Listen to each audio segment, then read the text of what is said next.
प्रेम से कहिए जय जय श्री राधे। मैं आ गई हूँ फिर से भाव के भूखे हमारे कान्हा की एक बहुत ही सुंदर लीला के साथ। एक सासू माँ और बहू थी। सासू माँ हर रोज़ ठाकुर जी की पूरे नियम और श्रद्धा के साथ सेवा करती थी।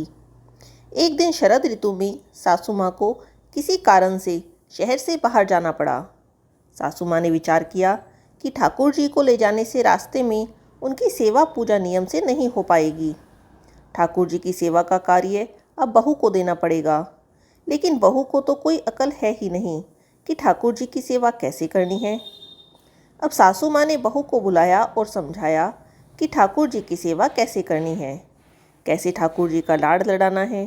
सासू माँ ने बहू को समझाया कि बहू, मैं यात्रा पर जा रही हूँ और अब ठाकुर जी की सेवा पूजा का सारा कार्य तुमको ही करना है।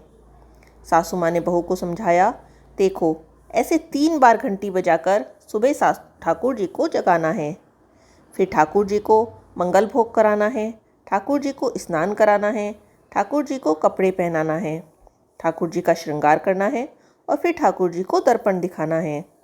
दर्पण में ठाकुर जी का हंसता हुआ मुख देखने के बाद में ठाकुर जी को राजभोग लगाना है।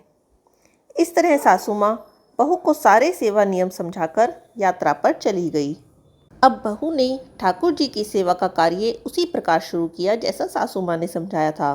ठाकुर जी को जगाया, नहलाया, कपड़े पहनाए, श्रृंगार किया और दर्पण दिखाया। सासू माँ ने कहा था कि दर्पण में ठाकुर जी का हंसता हुआ मुख देखना, बाद में ठाकुर जी को राजभोग लगाना।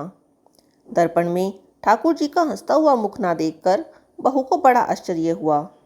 बहू ने विचार किया, शायद मुझसे सेवा में कहीं कोई गलती हो गई, तभी तो दर्पण में ठाकुर जी का हंसता हुआ मुख नहीं दिख रहा है। बहू ने फिर से ठाकुर जी को नहलाया और श्रृंगार किया, फिर से दर्पण दिखाया, लेकिन ठाकुर जी का हंसता हुआ मुख नहीं दिखा। बहू ने फिर विचार किया कि शायद फिर से कुछ गलती हो गई। बहू ने फिर से ठाकुर जी को नहलाया, श्रृंगार किया और दर्पण दिखाया। जब ठाकुर जी का हंसता हुआ मुख नहीं दिखा तो बहू ने फिर से ठाकुर जी को नहलाया। ऐसा करते करते बहू ने ठाकुर जी को 12 बार स्नान करा दिया। हर बार दर्पण दिखाया, मगर ठाकुर जी का हंसता हुआ मुख नहीं दिखा। अब बहू ने 13वीं बार फिर से ठाकुर जी को नहलाने की तैयारी की। ठाकुर जी ने विचार किया कि जो इसको हंसता हुआ मुख नहीं दिखा तो ये आज पूरे दिन नहलाती ही रहेगी। फिर से बहू ने ठाकुर जी को नहलाया, कपड़े पहनाए, श्रृंगार किया और दर्पण दिखाया। अब बहू ने जैसे ही ठाकुर जी को दर्पण दिखाया तो ठाकुर जी अपनी मोहिनी मंद मंद मुस्कान से हंसी। अब बहू को बहुत संतोष हुआ कि ठाकुर जी ने मेरी सेवा स्वीकार कर ली। अब यह नियम रोज का बन गया। ठाकुर जी रोज हंसते।